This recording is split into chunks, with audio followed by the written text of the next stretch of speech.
right, everybody, we're going to get started. So, welcome to our last edition of BètaBreak of the year. To those of you who may not know us, we are a student-led committee at Amsterdam University, and every month we host a panel discussion on different scientific or interdisciplinary topics. We invite speakers from the University of Amsterdam or from elsewhere to come discuss the topic of the month. Our aim is to make science accessible to everyone, to all of the students at UvA, and to anyone else who would like to join. And we love to have the opportunity to discuss exciting new subjects within and beyond academia. So let's get started. So, about today's edition, for many of us, music is an integral part of our lives, whether we're talking about background noise where we're doing something, or giving our full attention to music during a concert, or making music ourselves. And this ubiquity of music is spread across the globe in all human cultures, but it seems to go even deeper into our biology. However, the issues regarding this natural musicality of human beings is a complex one, and it kind of blurs the lines between the cultural and the biological. And interestingly, this sort of thing happens with our time and experience of time as well. Time is also something deeply subjective, yet kind of natural to us. And music itself is tied to time. It needs it to exist and to be understood. So for today's edition, we want to explore this relationship between music and time, and especially we want to look into the ways that music influences our experiences and our experience of time. So, thank you. So to introduce today's guests, we have Professor Nanette Nielsen, who is a professor of music and philosophy at the University of Oslo. She is part of the Ritmo Center for Interdisciplinary Studies in Rhythm, Time, and Motion, and she studies ethics and the aesthetics of music. Next up, we have Professor Michael Spitzer here from the University of Liverpool. He studies the intersections of music and other disciplines ranging from philosophy and psychology to biology and religion. And last but not least, we have Professor Henk-Jan Honing, who is a professor here at the University of Amsterdam, who is part of the Music Cognition Group and works on cognitive and biological underpinnings of musicality. So welcome, thank you so much for being here. To start with a sort of conceptual basis of our discussion, can you tell us something about what musicality is, what music is, how they relate to one another, and how they differ?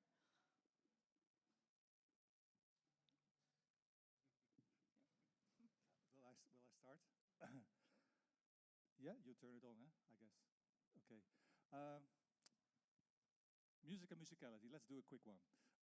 This is an important, for me, it's an important, seems trivial, but it's an important distinction. Music is what we, well, let's come up with a definition later. To me, I think anything can be music as long as you listen to it as if it was music. So music is a difficult thing. That's this object that we like and dislike sometimes.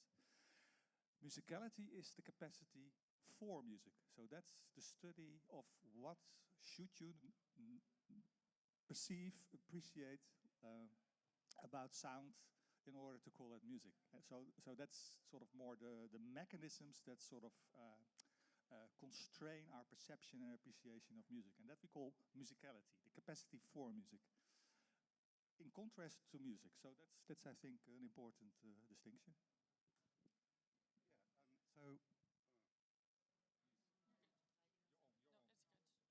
Does this work?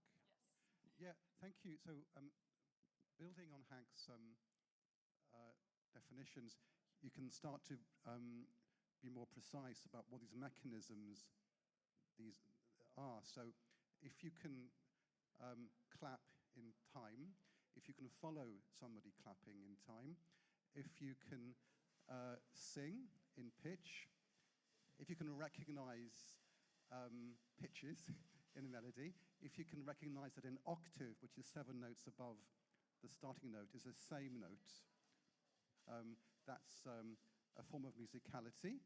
If you can remember your starting pitch, that's musicality, and so on. These are some of the mechanisms which constitute, at least in the West, that seems to work better now, strangely.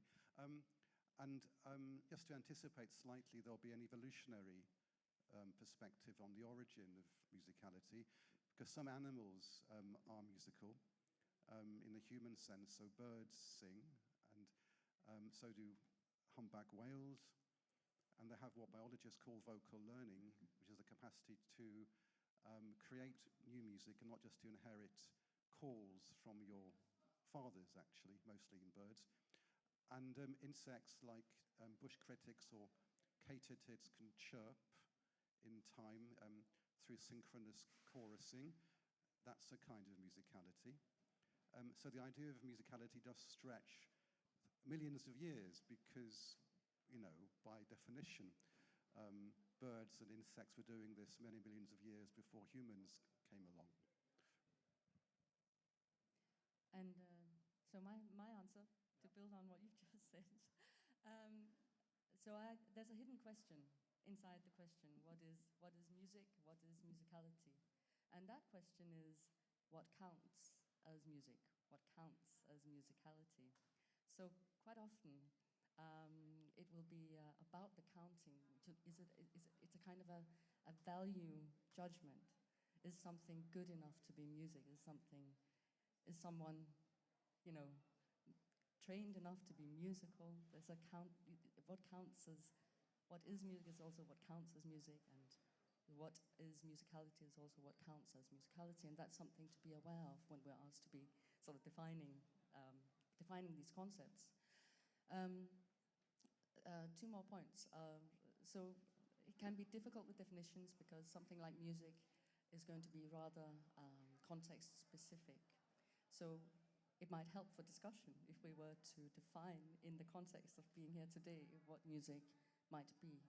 And so one maybe useful definition could be, seeing as we're discussing time, right? Could be that music is anything that is temporally organized sound. Maybe. But to think about that kind of broadness. So that's one point. There's also an ethical point to be made about the capacities. So we have different capacities. A dog can hear really well, a cat can hear really well, humans can hear less well. The perception of sound is going to adjust itself accordingly, right? Now, some people are blind. They may hear well, they may hear even better than those who can see. Some people can't hear very well, but then they can feel the vibrations of the music. So that capacity, even if it may not be entirely obvious immediately to think about in terms of musicality, that could be a capacity to be musical because you can feel the vibrations of the music, maybe especially because you can't hear so well.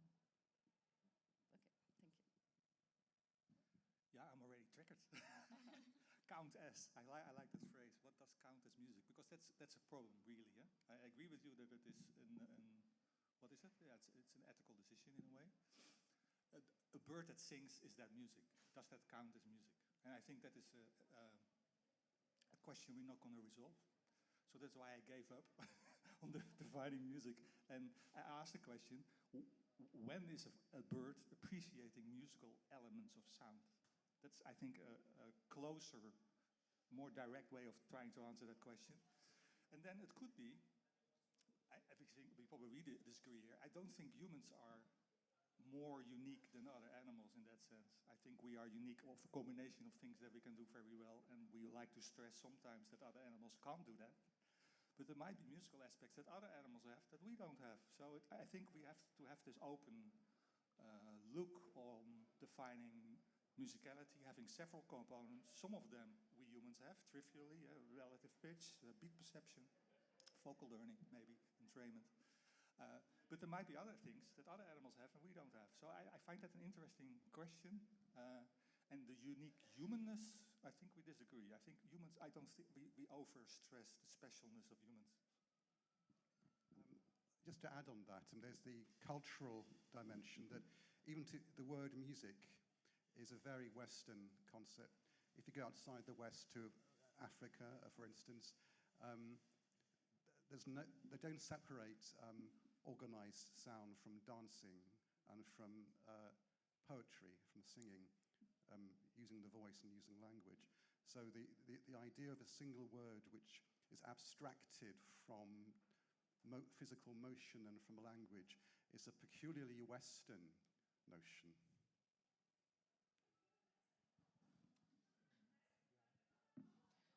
So the musicality of animals was mentioned quite a bit.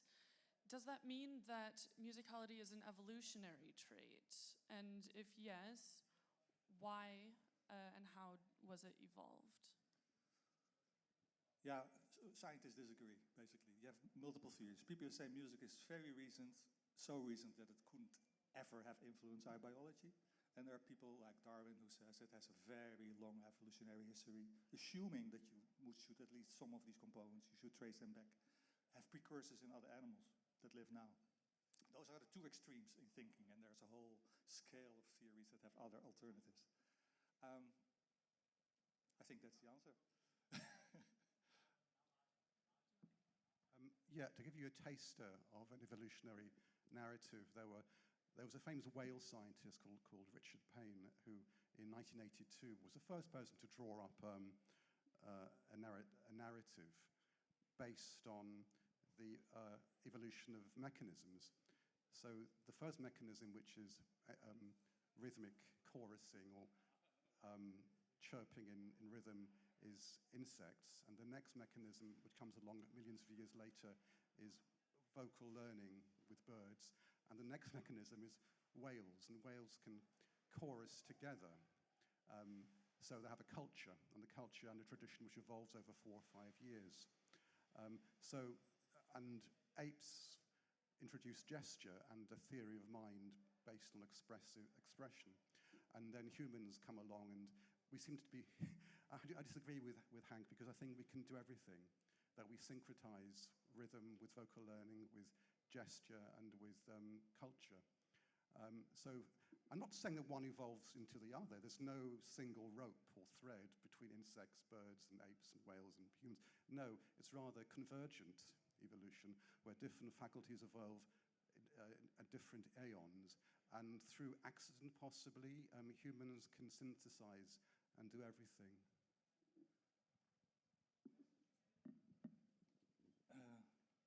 Yeah, there are some counterexamples, as you know. Yeah, humans can do everything, and other animals only parts of it. I find that not a very productive way of thinking. Also, because the literature suggests otherwise. For instance, I can answer to you both questions. Like, if music is defined by its temporal stretching, that means that you have to experience time. We know from bird research with zebra finches that they're really listening in the moment. They don't hear rhythm, they listen to the sounds in one moment, and that's how they recognize the other animal and the mood of that animal. Also, they're not sensitive to pitches and rhythm as we do as humans, but they're sensitive to spectral quality, fine spectral variation of milliseconds, and they're very good at sort of picking that structure up. And they can do that much, much better if you do the same experiment with humans than we can. So I think there are talents in animals, especially I think in the spectral domain, where birds, for instance, we know that are much more, they're sensitive to these details. So, and we can not even learn that very well. So I think there are these, I think we should appreciate also the differences. I can just clarify, I'm completely open to that. There's so much we don't, certainly I don't understand from the animal kingdom. And yeah. It's amazing to hear you talk about it. Yeah, the strategy is, because there's so many different animals, and we haven't studied them all in the musical sense. So that's a difficult one. We know a lot about nightingales, about zebra finches, parrots. And whales as well? And whales also is also in that sense an animal model, but not very lab controllable. So animal models are very important in our field, and birds and other primates are sort of the preferences at the moment. Also maybe some cetanians like sea lions. And already with these two species, you get the insight that they listen, and I find it fascinating. They listen very different to music than we do. We think they also listen to pitches and rhythms, but not all of them do. Can I ask about the temporal organization with Yeah. the birds who just hear a singular note? Would that then not be contingent upon them hearing that singular note, even if it's like every other year, but in a maybe larger temporal dimension, so that there is an element of recognition? Yeah, maybe, yeah, it's speculation, but maybe longer, and maybe even it's more like Stockhausen's moment form. You know that idea? Yeah. So it's really in the moment, experiencing and reacting or doing something with it. That seems to be, at least with zebra finches, what they're doing. Very short time units, and we don't know why. Is it because memory not involved, or is it well, speculation? I can just Yeah. put a bit of pressure on. Yeah, I'm not being. Feel free. I'm not being sapien-centric, but take the parameter of rhythm and time. So we know that some apes, Japanese apes, can entrain to rhythms, to tapping a keyboard. But what we can do, I mean, we're not dependent on an external oscillator. We don't need somebody tapping a rhythm for us to entrain to. We can imagine rhythm internally, and we can flexibly change the tempo in our minds. So when the tempo of the entrainment of the external tapping changes, we can flexibly move to that new tempo. And also we can imagine the tempo changing in our heads. And we can tap with different parts of our body. So the famous example of Snowball the cockatoo can dance to the Backstreet Boys. What we don't see is his trainer dancing behind him. So the cockatoo is watching his trainer. And it happens in a controlled environment and to a single tempo. And we can move our hips, we can tap our toes, we can move our hands and our head. So every part of our body is flexible. And indeed, the whole concept of rhythm and time isn't particularly musical. There's a rhythm of life. There's conversational turn-taking. There's the routines of going to work, of driving a car. So rhythm, if you want to look back millions of years, crystallizes out of the rhythms of life.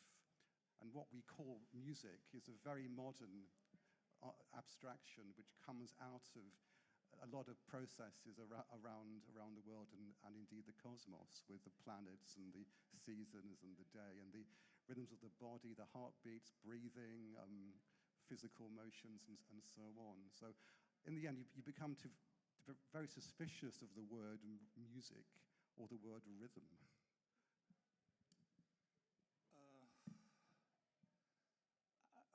Entrainment. Let's start with entrainment. Entrainment is very common. Even two metronomes, if I put two metronomes here on the table, they start to entrain. So that's not a human thing. That's a physical thing that happens in nature with periodic systems. What is special, and that's what Snowball is revealing, is that you hear irregularity in music where there's lots of things changing all the time. Different rhythms, different sounds, but you have to move to it. And children do that naturally. Human children do that naturally. And primates have a bit of a problem with that. But we have Ronan, the Californian sea lion, now a new paper published 15 years later, I think a few months ago. She can synchronize to music. If the tempo is faster, she synchronizes to it faster. It's slower, it's slower. Different musics, she does it. So she's capable, she has no vocal learning, by the way. She's capable of synchronizing to music. A very weird skill that we thought was uniquely human. And it is not. She falsifies that theory.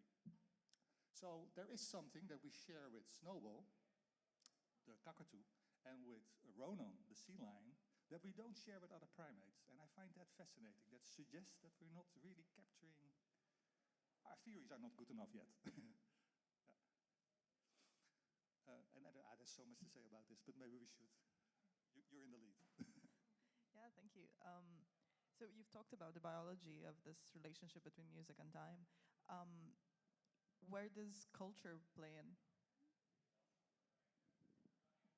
Yeah, if you want to go back to 2 million years ago with the Homo ergaster in Tanzania carving flint hand axes, so napping or tapping in time is rhythmic, and rhythm falls out of organized labor.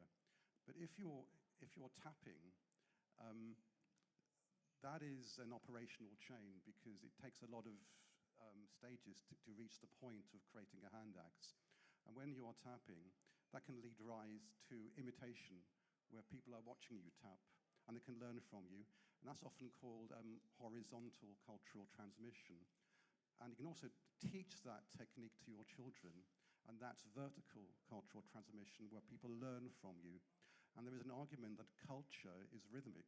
So a hand axe is like a congealed muscle memory. It's a way of transmitting rhythm down through the ages. And every culture today has a different attitude to rhythm. So even in the West, in the Middle Ages, rhythm was an external metronomic guide where people learned time from the church, from bells, from the state. And you hear that in the metronomic fixity of even Bach dance music. And you get that in the African timeline or the Indian thala, where you have a quasi-metronomic series of pulses around which the other musicians organize their layers. And we don't get that in the West so much. And you hear that in the much softer attacks of violins in an orchestra. They're not designed to be percussive. You don't actually get external timekeeping in Western orchestral music. So the rhythm emerges from the harmonic quality of the material. So how many chords changed per bar is a guide for the rhythm. It's much more softer and much more, dare I say it, internal and imaginative than either historically in the West or externally in Africa or India today. So would it be sort of flowing from the biology then, the way that music and time are conceptualized in cultures? Well, what I was saying about imagination, that it can, I don't want to be Eurocentric, but rhythm in Mozart is much more imaginative. It's not given to you externally through pulses, typically in dance music. It emerges naturally from the mind. So nothing is more horrible than hearing, Beethoven's Fifth Symphony to disco beats in a club. It's an abomination. I'd like to just briefly go back to what you mentioned about. Sorry, because you made a judgment now, isn't it? So you should say something about this, like. Well, of course, it's an interest of you, isn't it? Like this is like, does it count as? So is indeed harmony more imaginative than rhythm? Is harmony more imaginative than rhythm? It's quite a statement. It's a nice statement, but a bit provocative. Oh, sorry, I put you on the spot. I don't know that it is. Well, maybe if you think about harmony as something which is easier to represent, so visually, for example, that would be maybe where I would place the idea of the imaginative in this context. Whereas rhythm, time, and music, our experience of it could be much more felt and less easy to represent visually. There's actually a hand in someone has a better answer than me to this. Or a very good answer coming from the floor. But I'm not, so it draws me in that direction of the abstraction of something, that to tie the imagination to abstraction, but then not forgetting the felt aspect of things as well, which can be harder to create a representation of. I find it an interesting statement because it means that there's a hierarchy also in dimensions of music, that harmony is higher ranked in that sense, cognitively than rhythm. I'm not making a valid judgment, I'm being factual, but you can get your model of rhythm through waves and flows, because the original Greek meaning of rhythm was river. It flowed like a river. And in the West, especially after Descartes, in the Enlightenment, we'd like to conceptualize music as a grid of durationless instants or pulses. And we have this famous French philosopher called Henri Bergson in the 20th century, who critiqued clock time, as he calls it, by a notion of durée or duration, which is much more like the river, the the flow. And we get flow in Wagner, chromatic harmony. We get flow in Palestrina, who's a Renaissance choral composer. Frankly, you don't hear rhythm. You hear a lot of interweaving currents of water, as it were. But some would also or some would say that harmony is difficult to conceive without rhythm. You don't hear rhythm in Wagner. And then you would talk about something else than rhythm, and then introduce time. Oh, sorry, meter. You hear time and you hear meter. There's no meter in Wagner. And no rhythm, but time.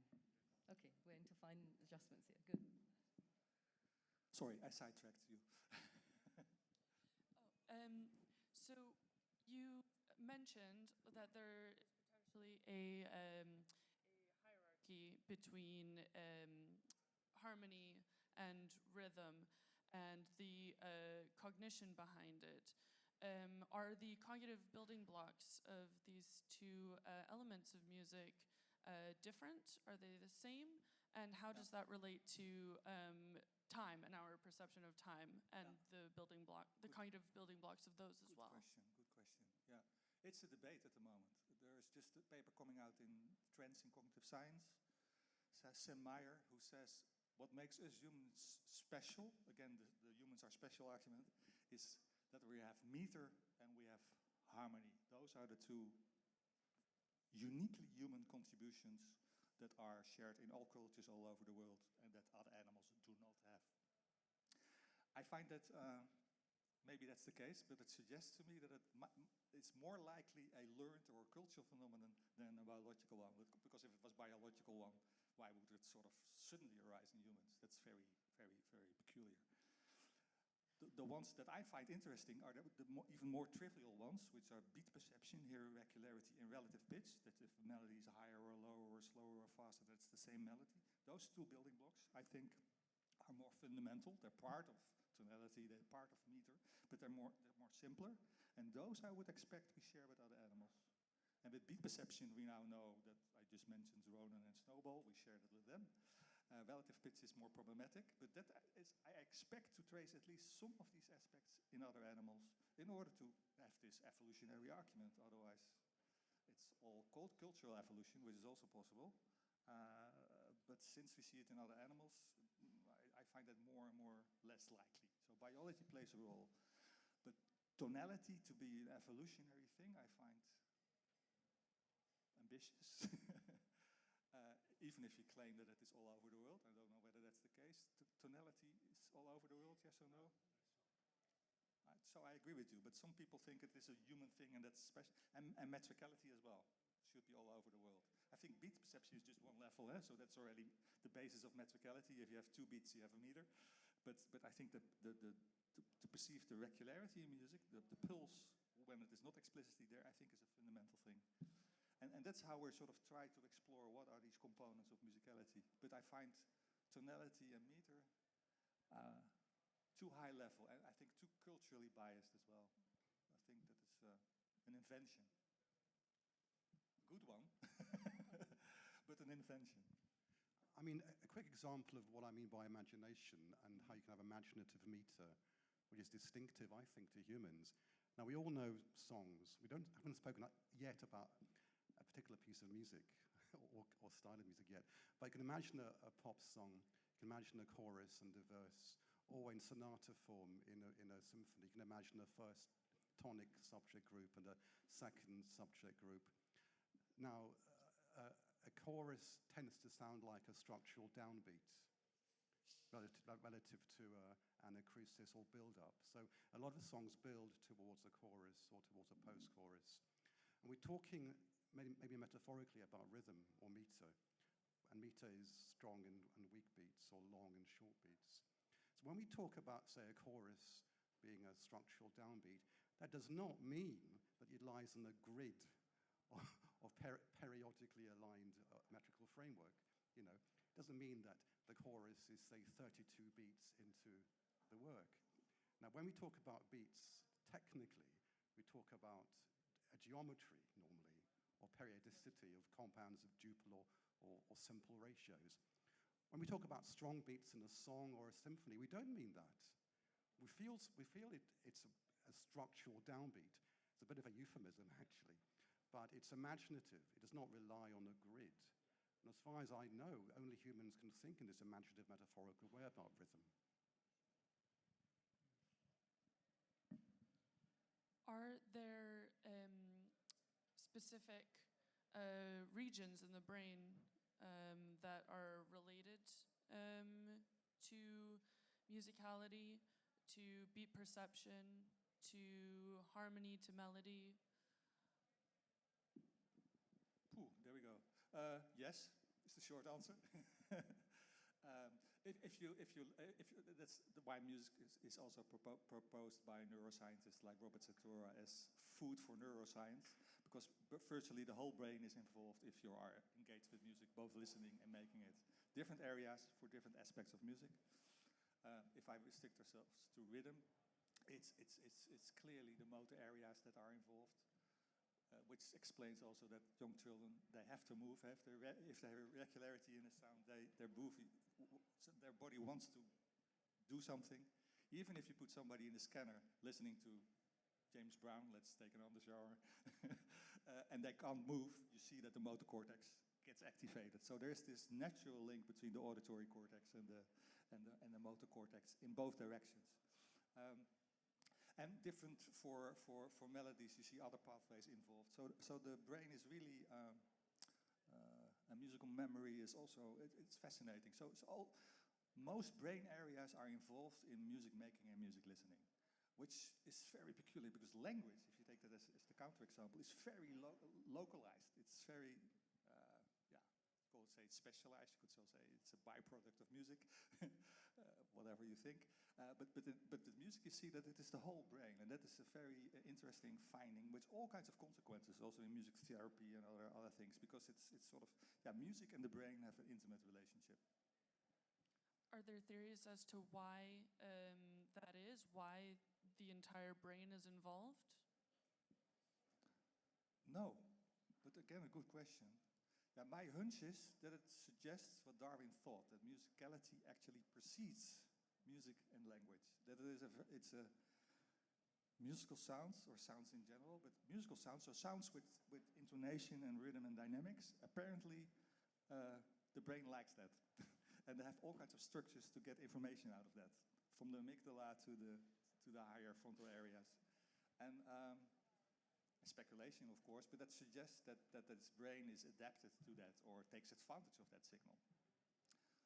Just to pick you up about language not being related, so Broca's area, which is a part of the brain which is localized around language, it lights up both when someone's speaking hierarchically or syntactically. It also lights up if you're listening to complicated music. And there is a theory that music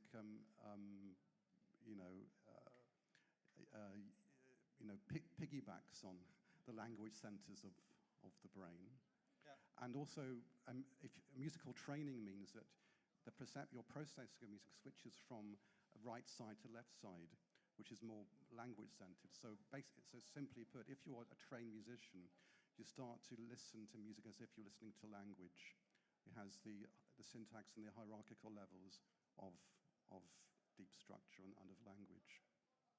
So is that not only like reading music, or is that also just when listening to it without any visual? It's listening. So a trained musician will hear music like a language. Interesting. So does that go for non-trained musicians as well, or is it only with trained musicians? It seems to be trained musicians. Could that be because they are translating what they are hearing into like a visual script, like how you would read music? Are they visualizing it perhaps, and is that where the language comes in? I think it's a full question of structure, what structure in music means. It's very complicated. It's an existing theory. It's a theory by Ani Patel, who says there is this shared resources hypothesis. So he says structure in music and structure in language is possessed in the same areas, and you see the same effects with violation of certain structures that you hear. that research has also lots of studies that show that it's a misinterpretation because of the resolution of the scans.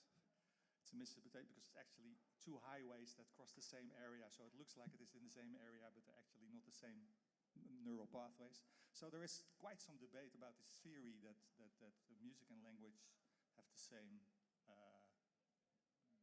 brain area being active in expectation for language and expectation for music. But you don't need psychological data to prove that. There's a famous book by a linguist, two linguists called Lærdal and Jackendorf. Jackendorf is a noted linguist, somewhat passé, 1980s, but that you can model the representation of musical structure in terms of segmentation, and hierarchy, and tree structures. In fact, so they're mapping Chomskyan tree diagrams onto the architecture of a Bach chorale or a Mozart piano sonata. They don't refer to any brain studies to do that. It's linguistic theory. Yeah, and that's what it is. It's linguistic theory. So it's after the fact mapping of an idea on some sound structure. And that's a popular theory, but not what we find in the biology. It seems intuitively correct. That's fine. But I want to understand what's happening. It's a good description. I agree. I loved Lærdal and Jackendorf because they're so explicit and so clear, and it looks so clear. You replace the letters with notes, and you get the same structure. It's beautiful. It's domain general. That would be nice if the brain worked that, but the brain doesn't work that. The brain, if speech sounds comes in and it is speech, different pathways are active than when you think it is music. Another pathway is active, suggesting that it's not the same thing. Music and speech are two different things, biologically at least. What do you think? Well, I've been Sorry, I'm following this with some excitement. So I I really enjoy when we begin talking about music and language, because that's been a philosophical conundrum for any, a couple of centuries. So I'm not a I don't know much about the regions of the brain, but my question would be, so if they are activated, does that necessarily mean that the same things happen for the perceiver of the music and the language? Now, if you think about I guess here's an idea. When in language there's semantic meaning, so we convey information, so we share information, we communicate something with words. So what does music do? If you listen to the tone of a voice and focus on that rather than the meaning of the words, then you might be able to tell if that person is an emphatic person, even before you've understood what they've started saying. So there's something about that tone and the way in which one might receive that tone as something musical that can tell you way more than any of the words that follow. And you can think about a counterexample. American presidents over the years, speaking or not, unmusically and musically, with particular tone. And so I think my music philosophical hunch would be to try and make it even more complex. And yeah. Actually, prosody is a linguistic term. So you're talking about tone. In language, that's called prosody, the tone of voice. So poets use that, and pragmatist philosophers talk about how you talk, the intonation, the contour, the rhythm. But music puts that front and center. It puts spectral space or tone and contour and rhythm front of center, and dynamics, whereas language puts syntax and reference front and center. Yeah, I'm jealous of the linguists that they invented the word prosody, because I think it should be owned by the musical people, because it's actually the musical aspects of speech that they call prosody. I would call it musicality. It's like we know exactly what's happening there. It has nothing to do with language per se. We're very sensitive to intonation and dynamics, and immediately the meaning comes up. This person is joking, this person is afraid, and we're very sensitive to that. And I call that musicality. I think it's not linguistic. It's no syntax. It's no semantics. And that's a scandal behind a lot of evolutionary linguists who retrofit. They're syntactocentric. They retrofit syntax as far back as possible, even to monkeys. they don't retrofit prosody or tone. And arguably, or tone, and there is an argument that music starts off with tone and with dancing and with rhythm and with gesture, and syntax is much less interesting. We're all in agreement. There's something incredibly musical about being able to play on these tones, right? So I was reminded just now, I'm from Denmark, and in Danish we have this word no. No. And you can say no in 1,000 different kinds of ways that I can't do when I'm in Norway. I live in Norway, and it won't be understood. So I can say no. That's a really like surprise. I can say no, like, you know, feeling emphatically no, stroking. No, no. Doesn't work for me. No, no. I mean, you can say there's so many different ways communicating with just one word, but with a different tone. So it didn't take sort of much for me to step out of the. Yeah, completely. Yeah, I think it's musical. Yeah. Yeah. Sorry, we would like to open the floor for some questions from the audience. If there's anyone who wants to join the discussion.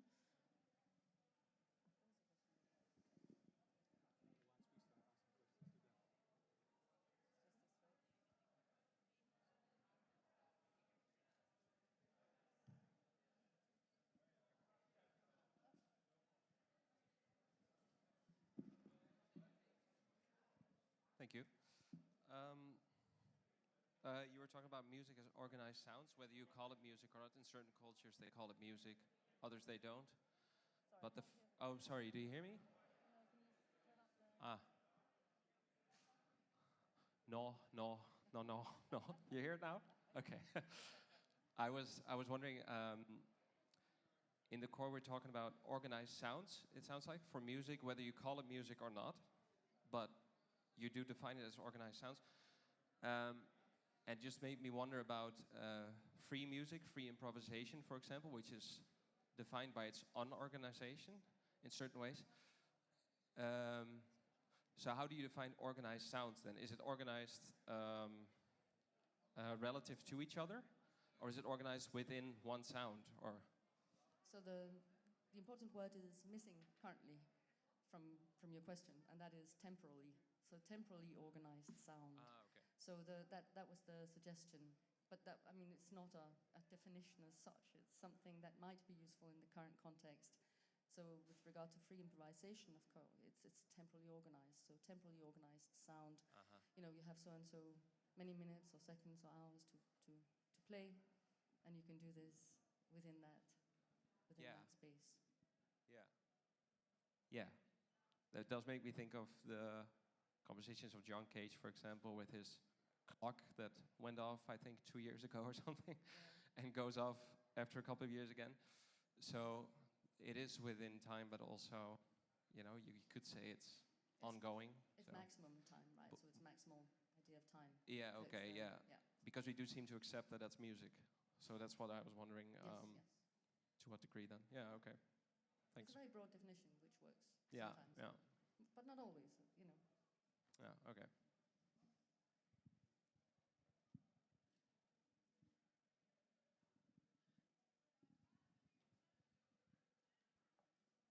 Very small technical question. I think someone mentioned that harmony is easier represented visually than rhythm. Or did I? Someone said, could you explain that? To me, it would seem that it's exactly the opposite. Sorry? It's the other way around. It's the other way around, right? So I misheard it, you mean? Or We misspoke. okay. yeah, okay. Then that's clear.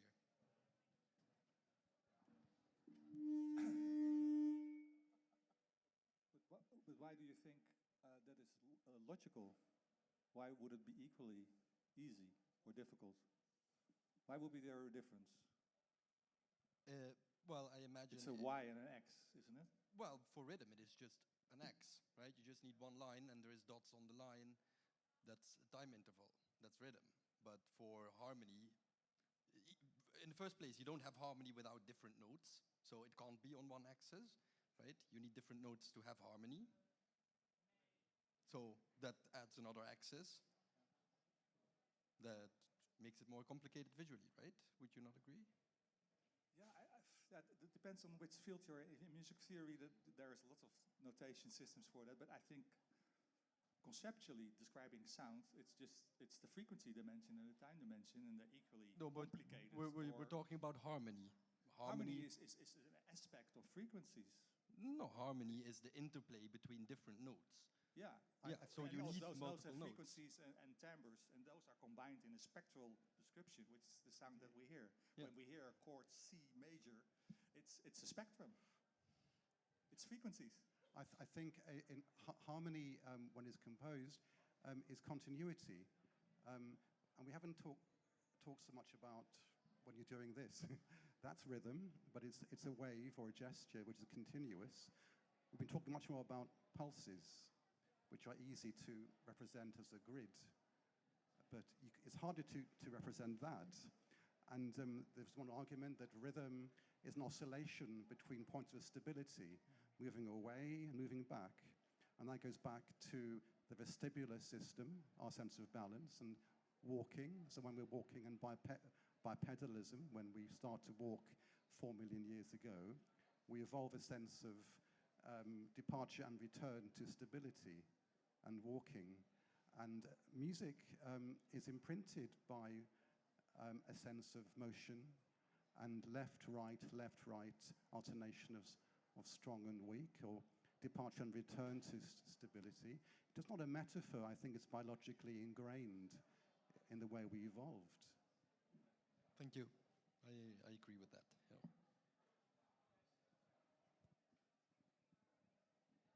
Any more questions?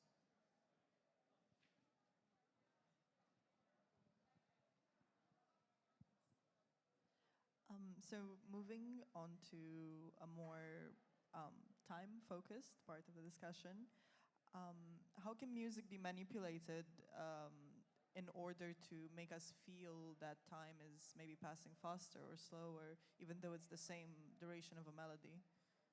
What aspects in the structure of the music, and how is this music absorbed by the audience? You get faster. The music gets faster, basically. Go ahead. Yeah, I can only, as a listener, I have no scientific knowledge about it. Just as a listener, you can be absorbed by music, which is something I love. But maybe you can say something more scholarly about it. Well, no, I guess one of the most salient examples come from film music. So we've all watched films where something gets super exciting, and if it's accompanied, some composers do this by music which is not exciting or fast, then we will sense that. So and conversely, when music is faster, it becomes more tense. So it's not. I sometimes say this about film music. We don't need to put ourselves in a scanner and look at how our brains react, because what you have with film music composition is a recipe that has been going on as a recipe for many years now, and it's been going on like that because it actually has been taking shape like this because it works. So that's the proof with film music. So if you want examples of how music can help us either stretch time or feel that time is moving faster, then film music is a good example for finding salient examples. No, I agree that it is because we're bashing neuroscience. I think it's okay that we know that it works that way, but it's also interesting from a scientific point of view. Why does it work that way? What is the mechanism? How come that it works that way for humans? And that we don't understand well, do we? So the why is, of course, all important, Or right? how? Just the mechanism. How come that fast music makes you more blah, blah, blah than other music? Yeah, I'm not bashing neuro. Sorry? I'm trying not to bash too hard here. Oh, feel free. But we could. So how do we know? I don't. Well, so we can talk about different conceptions of mind. Maybe now is the time to do so. So I, in my work, I talk about mind in a different way than you do. So I commit to a philosophical position, which is called philosophical inactivism. And the idea of mind is that it's not brain-bound, that consciousness is not just up here, but that it has 4 E's attached to it. So mind is, it's called 4E cognition. Mind is embodied, embedded, enacted, and extended. So it's embodied, the mind has a body. We understand in a dynamic relationship to the world. We learn in a dynamic relationship to the world from very early on, what our bodies are doing, and it comes back to us as we grow as human beings. It's embedded in culture, embedded in history, embedded in social settings. So we learn from our surroundings, we understand the world dynamically through our meetings with others, our meetings with cultures. Embodied, embedded, enacted. We enact our consciousness, we do things, our behavior, our actions matter, and we learn from that as well. And extended, this is an extension of my mind. I learn from this as well. It can aid my memory, etc. So the reason I'm going to 4E cognition to answer your question about the why, on the how and the why, because the how and the why are not necessarily then tied to brain regions. It's also tied to how we then, in the cinema, when watching a film, feel excitement. We feel something in our bodies, which if you measure it, which is difficult to do in the cinema setting because it's an ecological setting, then it captures some, but not all. So there's some, so just to finish my spiel about the sort of, the kind of tension between the quantitative and the qualitative sciences. So I work across different disciplines. I sometimes enjoy sharing a citation. And this citation is attributed to Einstein, and it sounds great, and it will help also all remember that it was attributed to Einstein, but it probably wasn't him who said it. And the citation is, not everything that counts can be counted, and not everything that can be counted counts. Okay? So I can't count love. That doesn't mean that love doesn't count. I can't count all aspects of music, but that doesn't mean that those aspects that I can't count don't count. Yeah, I agree completely, but that's not what I was intending to reveal. Love is an interesting one. Could we... I'm from the generation, because the first computers came when I was young, and I thought if you can't explain it or program it in a computer, you don't understand it. So can you program a computer to love, or the mechanism of love in a computer? Probably not. And my illusion is that we then apparently don't understand the mechanism. How does it work? What is the mechanism that makes us loving something or hating something else? And I would love to know, at least have an idea or an illusion that I understand the mechanism. Instead of saying, I feel love, you feel love, oh, we agree, we have solved it. That's not enough for me. I want to externalize that knowledge and be able to observe it. That's what I would like to do. And that's maybe a very naive scientific position that I should give up. But that might be possible with what is it called? Embodied, embedded, extended, and enacted, the 3 E's. It's a holistic approach, which I appreciate, because we are more than our brains, obviously. But still, you want to know, how does it work then? Instead of, otherwise it becomes, or it sticks to showing effects, or like in medicine, it works, but we don't know why. So that's why I'm so, do you know what I understand? So it's not that I'm disregarding that something counts when we don't understand it, but I want to understand why it counts. Yeah. What is the mechanism? I understand, but then these are different epistemological systems. So Yeah. And again, we're talking about the value of particular kinds of knowledge, right? So there's the question, what is knowledge, is also the question, what counts as knowledge? So actually, the 4E cognition, and sometimes the people would like to add a 5th E as well, emotion. And then there's a whole 4A stories as well. But in any case, the understanding bit, of course, we all strive to understand and explain. And so in the 4E cognition framework, we don't explain by referring to numbers, right? We don't, necessarily explain by referring to the empirical side, but we, like philosophers, would explain by theories that have the best explanatory power. And that's where the why and the how goes. Go. So could it be, so in terms of how music affects our perception of time, it could be via like the occupation of our consciousness then, and our emotions? Is that kind of what I've gathered a little bit? It's very, it's always, I'm a big, no. The point is, music is not a luxury. Music is far more than that. What I find the most common use of music in most of the cultures that we know is mood regulation. We all use it to sort of enhance our moods. It's very effective in that sense, and that's, I think, a use of music that is very revealing of who we are. Don't you agree?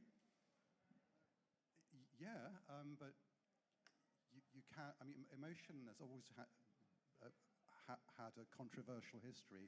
It's like riding a wild horse. It's good to control it, but it can control you as well. And you could say that the goal of musical contemplation is to be dispassionate, to stand apart in a Zen, or philosophical capacity, and reach a sort of mindfulness or point of enlightenment, which is beyond emotion. Or is that a kind of emotion all of itself, a more refined kind of emotion?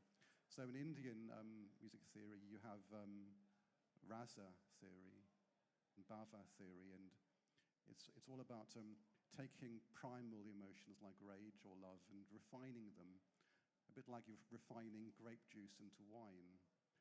It's related to the emotion, but in a much more spiritual sense. So you mentioned that it could potentially be dispassionate. Yes, it removes us from our emotions, but you mentioned that it's used as an enhancer of our emotions. Is there a way to reconcile those two? No, you don't want that, because sometimes you want to, I do that as well. I use certain musics to be very focused, and I use other musics to be extremely distracted. So you want both of these uses. And it's a weird use, because we can only do that because we have now all this machinery around that we can have music all the time. 100 years ago, you had to do it yourselves. So it is also a very weird cultural recent phenomenon. I mean, I find myself agreeing with brain science here, because there's a famous Scandinavian, as it happens, Swedish motion scientist called Patrick Juslin, and he has a model of the brain have different layers. So we have the amygdala, or the reptile brain, which is deeper, and you can, it can be triggered by basic emotions like anger or fear, and then you have mammalian emotions, which are in the amygdala, which are basic things like love and sadness. Then you have the neocortex, which processes pattern. So when we listen to music, it's all happening at the same time. We can appreciate the patterns, and we enjoy that in an abstract way, and we can, respond to the deep emotions. And humans are all messed up in that capacity, and music is a good expression of that complexity. You've talked about the experiences of music so much. Is this something that happens on an individual level for a single person and their subjectivities and everything? Or is this also an experience that can happen collectively to a group of people when listening to the same piece of music? Oh, certainly with dance culture, with the electronic dance music in clubs, it's all about affect. Affect is about coming together and sharing the same affect in the crowd, also being manipulated by the DJ, who will raise the tempo. He will play with you. He'll play with the the dancers. And it's a cosmic coming together where it's about losing yourself and music in the moment, perhaps. Yeah, it's one of the evolutionary theories of why we have music, is that it is a very good social bonder. And one of the theories says that we humans have music because we lived in too large groups. We couldn't groom each other anymore to be friendly to the others and decide on their social status. But music can do that on a larger scale. If you put people in a stadium and you play music, they all feel together. So for some reason, but that theory says that music is an invention, not a biological thing, but an invention. But then it turned out to be so good in enhancing the social cohesion of the group, make it more stronger, win over other groups, and that people became more empathetic towards others through the music. So music is a very good sort of initiator of those behaviors.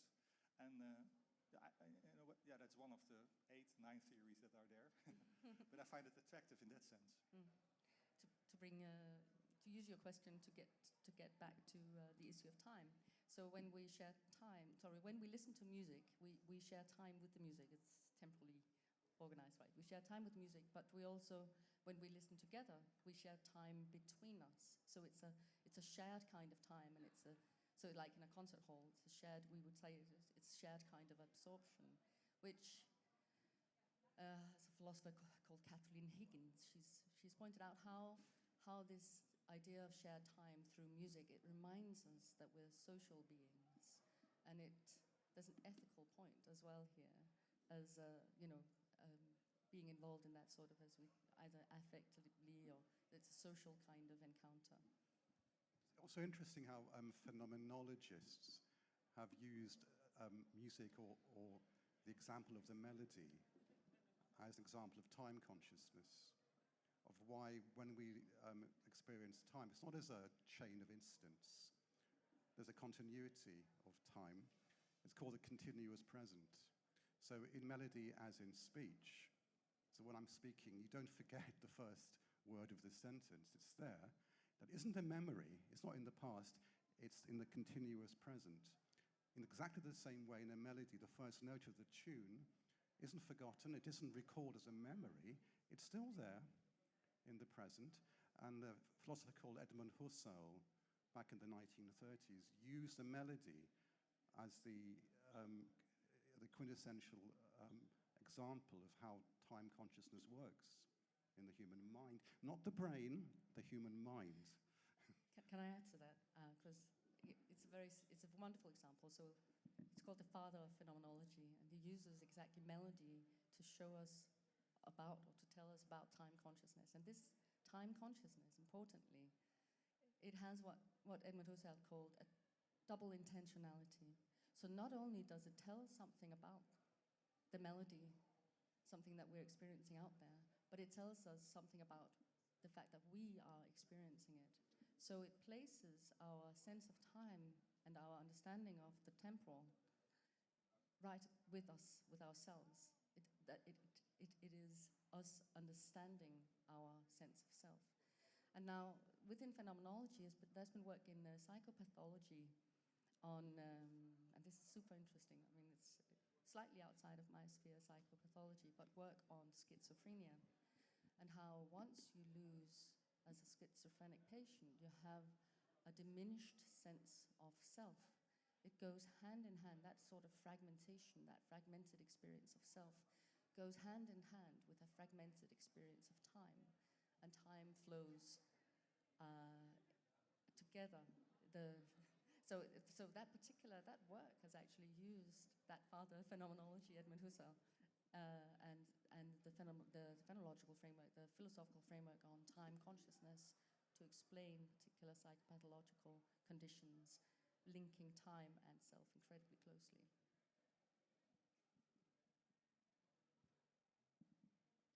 To tie it back to music, I've read that music helps people who have different ailments and different either mental health problems or physical health problems. How does that play in with time consciousness? And you mentioned schizophrenia. Daniel Levitin, who is a famous popularizer, perhaps, of musical medicine, he he gives the example of Parkinson's. And when you play someone with Parkinson's music, the regularity of the beat enables them to organize their motion, which typically is a casualty of Parkinson's. So when the beat goes on, that deficit seems to disappear.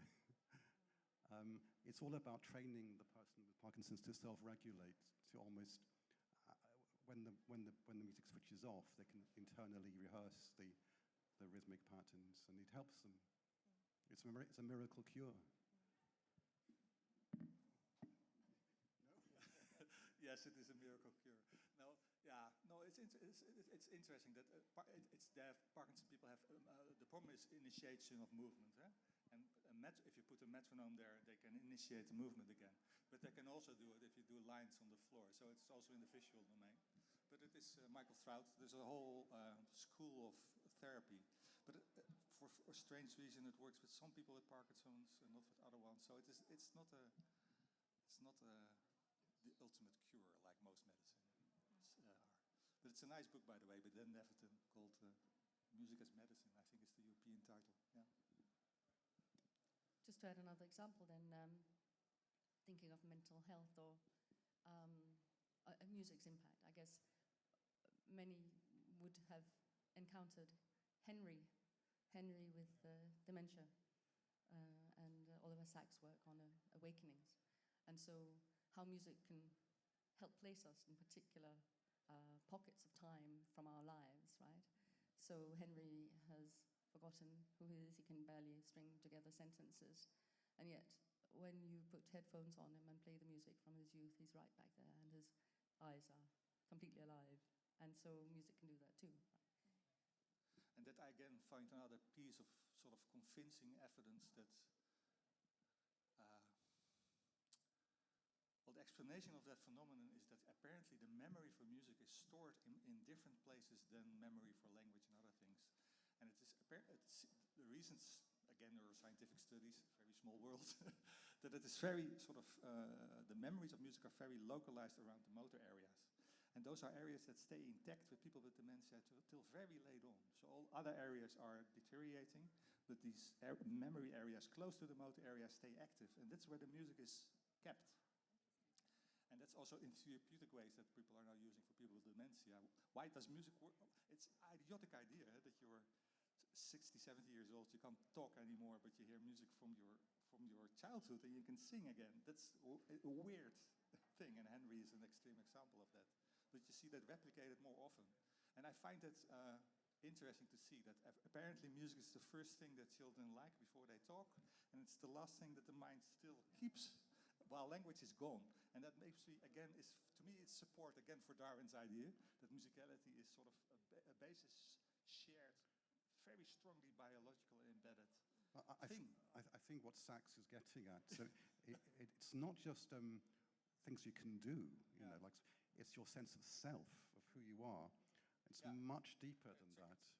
So I wonder where in the brain is one's sense of self stored? Whoops, I don't know. But you know, but you see that he experiences it, and that I find so nice to see. Just by simply playing somebody's music from your childhood, again, the phenomenon is very clear, but how does it work? Well, I want to figure it out. Is it a similar relationship, like between, you mentioned schizophrenia and the relationship between the sense of self and time, and also with dementia, the sense of self and music, and the kind of loss of lucidity in terms of like when you are living as someone with dementia. Is that a similar relationship as with schizophrenia? Well, what I would just share an experience I had yesterday at the airport. So I was walking at the airport because I'd like just to use your question to talk a bit about the associative powers of music. We've talked a bit about emotion, but actually I find that association is sometimes being overlooked a bit. And so yesterday I was walking through the airport, and then someone next to me begins humming. Da da da da da da da. And I was immediately, it took a split second, I was not only back in the 90s, where I was singing this in the Tivoli in Copenhagen. I was also in A Clockwork Orange, you know, with all that comes with it. And so it's the power of music. It's incredible how it can place us at different times, in different times, and just so quickly, without us even thinking properly about it. And that was just an example. I thought, this is actually something worth remembering, associative powers of music and placing of us in time. You know, I did some work in a mental hospital, not as a patient. I observed some animators work with the patients, and this is like Broadmoor, or it was called Ashworth in the northwest of England, where they put the most violent and troubled people. And so I watched this cellist, and she had a session playing music to troubled people. And within about 2.5 seconds of Georgina playing the cello, I witnessed someone collapsing, mentally collapsing. And whether or not they were schizophrenic or they were psychotic. Now, I was told that because music and emotion is so connected to emotion, that part of the treatment for people like that was to bracket out the emotions because they couldn't handle the memories that linked to the emotions. So the music was a trigger for emotional memory. And I saw physical collapse instantaneously. It's quite something to witness. Then I do also an anecdote. You can reverse the idea that you had on the airport, and I used to do that in the past often, is to play a certain record or a track in a certain period of time over and over again. And what it does, it records that whole period, and then if you 10 years later play that record again, you suddenly have access to all the feelings you had in that period and the associations and things you didn't know that were there. So it's a very nice, you can also, music is an extremely good carrier of memories. And if you overexpose yourself to a certain piece of music for a short time, you can coat all your experience in that time. And it's very nice. So it's like a photo album. I have a few of those albums that I listen to often in a short period, and you play it again, and I know how I felt, I know how the things looked and smelled. And that's what you call associative power. But it is possible because music encodes that for some reason. And why is so mysterious? Why can music do that so strongly, so well? Not always. Not always. So we have to use the proper music. Yeah, don't you have that experience? Well, I wonder if I should offer an example, or rather maybe a possible answer to the why. But in order to do that, I'll use my extended mind just a little bit. Because you mentioned absorption earlier. And if it's okay with our moderators, if we have time. Okay, Of course. so time perception. It is fundamentally about attention, what we attend to and how we attend to something. And so I've done some work with a cognitive neuropsychologist called Bruno Lang, and then a music philosopher called Simon Hüfting. And we've been looking at why it is that music is capable of guiding our absorption in such a way that sometimes one loses a sense of time, and sometimes one's mind wanders, and sometimes one is completely focused on a particular task. And this is based on work done with expert musicians in the first place, and then later also with the audiences at live concerts. So I'll just share this here, and if we ask our tech people to share a screen here. So we found a conundrum in the research on musical absorption and absorption in general. That actually, absorption is called so many different things. It's called flow, it's called trance, it's called, you know what, you name it, and it's been called that. And we found a complexity that we wanted to offer corrective to. So it's a conceptual paper. At the same time that it wants to talk about how music grants us superpowers. I wonder if you can see the slide. So what we have here is an idea of what it is that happens with our attention. In the upper left corner, we have very low selection. So this is the Danish string quartet playing. And this is the way in which the attention has been allocated and how absorption then happens. And the upper left corner, there's a low selection of attention to the musicking and a low intensity of allocation to it. And there, the mind can be decoupled from the musicking, and it can be mostly engaged in wandering. So what you see there is some of musicians are thinking about their shopping list. So in the lower left corner, we have low intensity of attention and attentional allocation to musicking, but there's a plural focus, not just a singular one. So selective attention is split between the musical stream and the imagination. There's no clear attentional guidance from the music. And there, one can be distracted. The musician have accounted for how they had this very important concert. They're supposed to enter at a particular time, and then thought about their girlfriend on the way to LA on a plane and completely missed the entry. So then in the upper right corner, there's a highly intensive attention that's fully centered on the musicking, and that's a strong allocation. And that mode of experience embodies the sort of romantic notion of the artist forgetting all sense of space and time. So there's an attentional focus here. But it's a singular focus on the music. So what we're saying is, well, hang on, we have these descriptions from the musicians that it's possible in the musical experience to be both attending to something incredibly focused at the same time as experiencing something that seems like mind wandering, but it's not. And that's where we introduce the word mind surfing. So what you have in the lower left corner, so lower right quadrant, there's intention intensely allocated to the musicking, but then there's more than one focus, and it's marked by a heightened perceptive and interoceptive awareness. So it's both about the body as well as the music and the musicking. And so what we have there, as we suggest, is that these different forms of attention provide a cognitive condition of possibility for mind surfing, and we get this from the musicking. It's a kind of superpower because you engage and you're enabled to get absorbed in such a way that you experience deep engagement. At the same time, it's an effective kind of engagement. It's coupled with the music. Maybe it's enabling you to forget all about time. It's engaging you to the nowness of the musical experience. Time stands still, and you take control. So just to give one quotation and then some responses to this as well, super interesting. So this is what it sounds like when a musician talks about mind surfing, not knowing that it's mind surfing, but that experience of being able to do all this at the same time. So this is Asbjørn Nørgaard, the Danish string quartet violist. He says, "You're both less conscious and a lot more conscious, I think, because I still think that if you're in the zone, then I know how I'm sitting on the chair.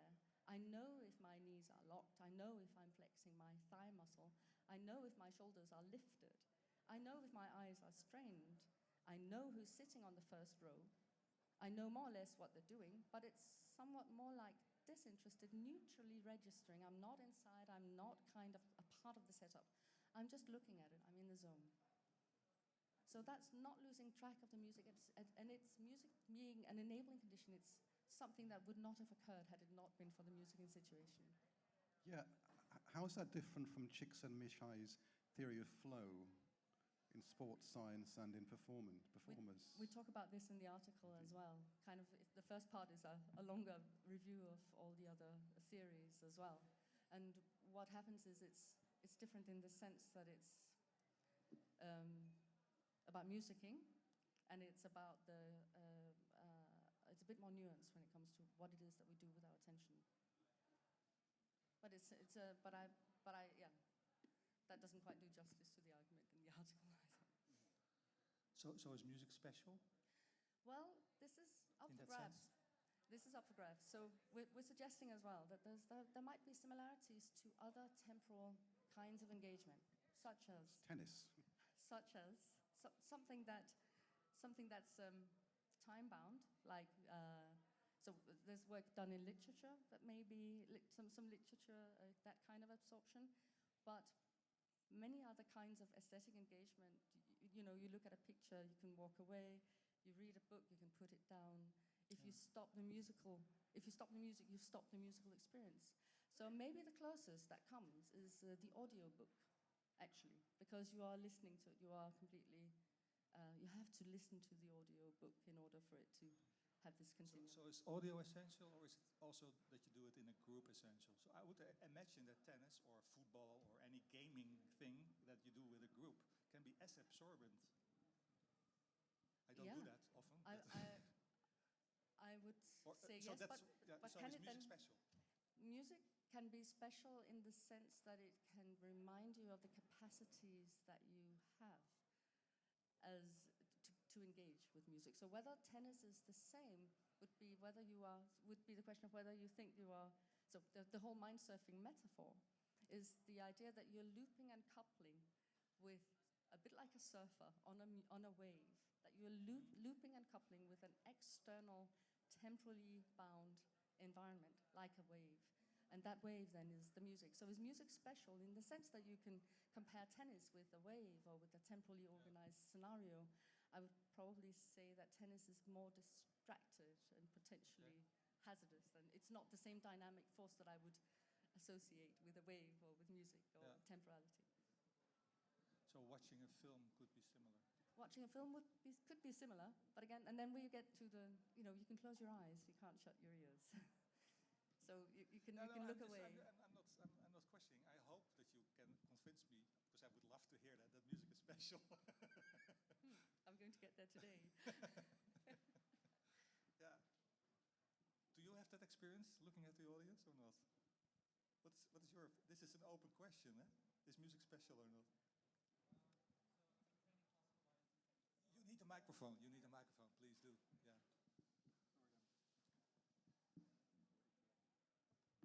So within that flow you talked about, I did classical music since I'm 4 and pre-conservatorium. And within that focus and flow you talked about, the times I played the best was when I wouldn't think about my body at all, but specifically just what I wanted to express in the music and how I felt it when I played it. When I would start thinking about, oh, there's this part coming up, or I should put my arm this way, I would play terribly. And when I would think about, oh, here's this structure with this emotional connection I want to bring out, that's when I would play. Not quite sure where it fits within this. And when you were talking about the music, I was wondering about a memory and, I don't know, a point allocation. You couldn't have someone read somebody's favorite book, they couldn't quote you more than 2 phrases perfectly. But somebody could sing a piece of music they've heard, well, a couple of times, like untrained people. They can sing all the notes and the rhythms fine for 2 minutes, the whole thing. And so I was wondering about that and the memory allocation you get within music, where the brain is very good at it, trained or untrained.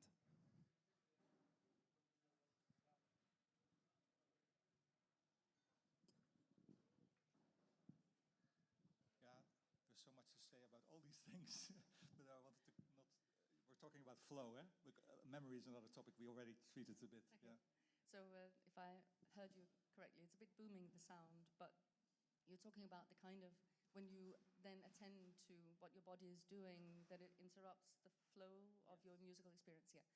So absolutely. I mean, this is why we're suggesting that the way in which you allocate your attentional resources, what you pay attention to, that is what you give powers. But sometimes it is more reflective than at other times. So we've seen this, we've done quite a bit of interviewing of concert audience goers, right? And so we are interested in their embodied experience.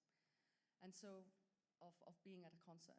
And so it's not, so yes, if you attend to, if you attend to what the person in front of you is doing with their head, then you feel that you're probably missing out on sometimes we get examples of that, right? It can be a disruption to be aware of other bodies in the room. It can be a disruption if you have an uncomfortable chair. And it can also be a very, what's the word, kind of engaging aspect if you are conscious of the way that you breathe. So we see this as well as a marker maybe sometimes of absorption. We ask carefully, these are phenomenological interviews, so we carefully ask, without putting words in the mouths of those interview subjects. And then when they talk about what they felt in their bodies and the way in which they are aware, for example, of their breathing, and then connecting it to particular musical moments as well. That's not so much a disruption as a kind of a fully embodied engagement with the situation. But I guess my answer simply is yes, attention is super important to understand, right? I mean, it's a very nice question to be asked. And the more we can maybe get to the phenomenology of these attentional aspects of experience, the more we will understand. This is why we're calling it a superpower, because I think, and then back to the health issue, if we can, and the nowness of the concert hall, why is it valuable at all to be there in the first place? And there are plenty of accounts of that being a me space, right? It doesn't have to be a social event either, but it's something that makes you feel good, something that is valuable for what it gives you as an encounter. Do we have any other questions before we wrap up? No? All right. Well, then I would like to thank all of you for coming today. And thank you so much to our lovely speakers for coming all the way here and for sharing all of your knowledge with us. We really appreciate it. We would also like to announce that we are accepting applications for our board. So if you would like to join us, please take a look at one of the brochures that are on the chairs. Or if you know someone who would potentially be interested in joining, we would love it if you could share it with them as well. So we hope to see you back here for our next edition in September, October. Thank you guys all so much for coming.